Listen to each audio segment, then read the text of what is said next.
జ్ఞానులు తిరిగి రాలేదని హేరోదు గ్రహించాడు. అతనిలో కోపం కట్టలు తెంచుకుంది. వెళ్ళండి, బెత్లెహేములో ఉన్న 2 ఏళ్లలోపు మగ పిల్లలందరినీ చంపేయండి.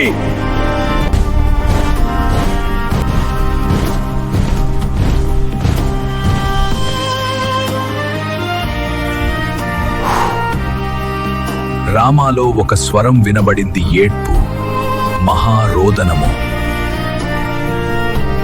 రాహేలు తన పిల్లల విషయమై ఏడుచుచున్నది. ఆమె తన పిల్లల లేనందున ఓదార్పు పొందనొల్లకయుండెను. ఆ పట్టణంలో నిశ్శబ్దం ఆవరించింది. వారు ఇక లేరు. యిర్మీయా ప్రవక్త ద్వారా చెప్పబడిన వాక్యం అలా నెరవేరింది.